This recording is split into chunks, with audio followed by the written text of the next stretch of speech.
Assalamualaikum yang terhormat Ibu Dokter Novi Darmayanti, SE, MSA, AK, CA selaku dosen pengampu mata kuliah studi kelayakan bisnis.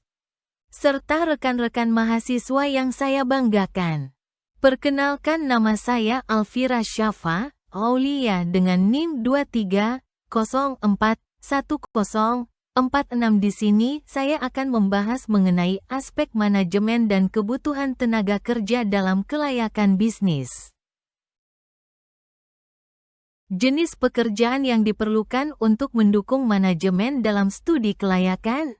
Untuk mendukung manajemen dalam studi kelayakan, dibutuhkan berbagai pekerjaan, seperti analisis pasar, analisis teknis, analisis operasional, dan analisis keuangan.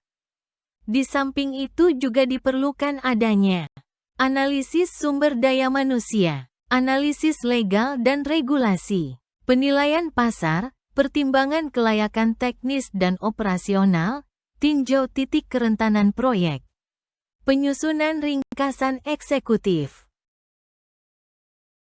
Studi kelayakan, eksplorasi awal terhadap proyek atau usaha yang diusulkan. Studi ini bertujuan untuk memberikan penilaian independen yang mengkaji semua aspek proyek yang diusulkan. Pihak-pihak yang berkepentingan dengan studi kelayakan usaha diantaranya wirausaha, pemilik perusahaan, investor dan penyandang dana, masyarakat dan pemerintah, kreditor, manajemen perusahaan. Persyaratan pekerjaan yang diperlukan untuk mendukung manajemen dalam studi kelayakan. Sumber daya yang memadai, penelitian yang terorganisir, keterampilan dan kompetensi yang dibutuhkan untuk menyelesaikan pekerjaan, pengetahuan tentang aspek hukum yang berlaku. Informasi terkait struktur organisasi, aspek yang dianalisis dalam studi kelayakan, aspek keuangan, aspek manajemen, aspek pemasaran, aspek produksi atau operasi, aspek hukum. Studi kelayakan adalah kegiatan yang dilakukan untuk membahas kelayakan suatu usaha atau proyek. Studi ini penting dilakukan sebelum menulis rencana bisnis. Tahapan studi kelayakan: menemukan ide, melakukan penelitian, mengevaluasi, mengurutkan usulan yang layak, membuat rencana pelaksanaan, melaksanakan. Tujuan studi kelayakan: mengetahui apakah organisasi memiliki sumber daya yang dibutuhkan untuk menyelesaikan pekerjaan, mengetahui apakah proyek dapat dilanjutkan, memahami risiko yang terlibat, memperkirakan potensi keuntungan, menyelaraskan proyek dengan tujuan strategis organisasi. Struktur organisasi dalam perusahaan. Struktur organisasi dalam studi kelayakan bisnis adalah cara mengatur staf perusahaan untuk mewakili berbagai lapisan manajemen. Struktur organisasi ini penting dalam studi kelayakan karena berkaitan dengan organisasi dan persyaratan kepegawaian. Mengapa struktur organisasi penting? Memberikan kerangka kerja yang teratur untuk mengelompokkan dan mengkoordinasi fungsi dan tugas. Memudahkan koordinasi antar departemen dan mencegah adanya tumpang tindih. Membantu perusahaan menciptakan lingkungan kerja yang produktif. Membantu perusahaan meningkatkan kolaborasi. Membantu perusahaan mencapai tujuan strategis secara efektif.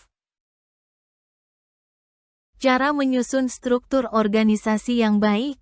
Tentukan visi dan misi perusahaan. Analisis kebutuhan organisasi. Tentukan struktur dasar organisasi. Tetapkan posisi dan tugas yang jelas. Tunjuk pemimpin tim yang kompeten. Kembangkan proses kerja yang efisien.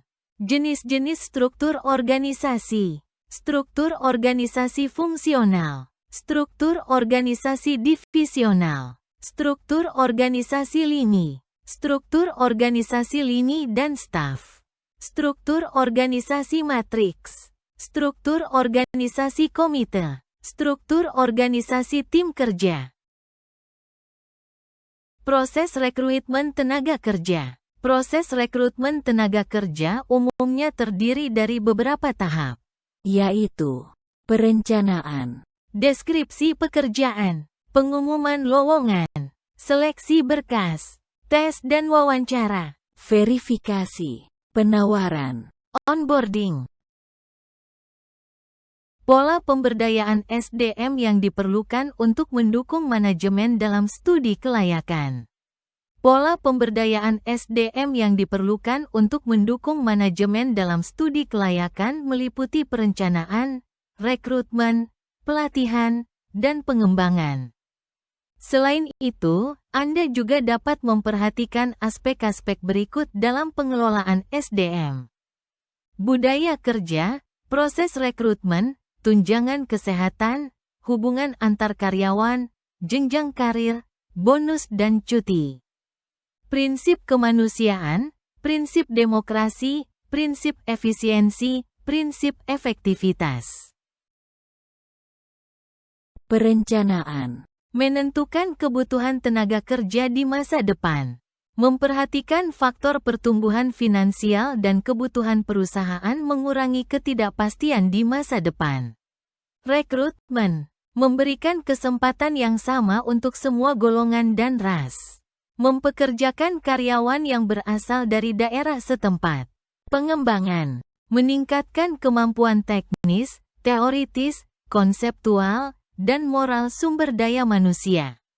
Mengembangkan karir yang akan dicapai karyawan. Pelatihan. Meningkatkan kompetensi SDM yang ada. Mengembangkan kemampuan intelektual dan kepribadian. Meningkatkan kemampuan atau keterampilan pekerja yang sudah menduduki suatu jabatan. Sekian presentasi dari Alfira. Sampai jumpa di pertemuan berikutnya. Thank you. See you next time.